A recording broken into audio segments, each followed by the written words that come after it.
त्यामुळे फॅब्रिकेशनचं जे आमचं वर्कशॉप आहे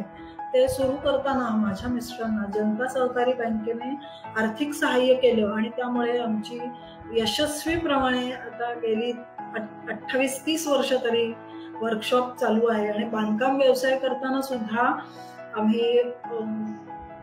म्हणजे माझ्या मिस्टरांनी आर्थिक सहाय्य आपल्या जनता सहकारी बँकेकडूनच घेतलेलं आणि विशेष सांगायला म्हणजे माझं स्वतःचं ऑफिस जेव्हा मी 2 वर्षापूर्वी सुरू केलं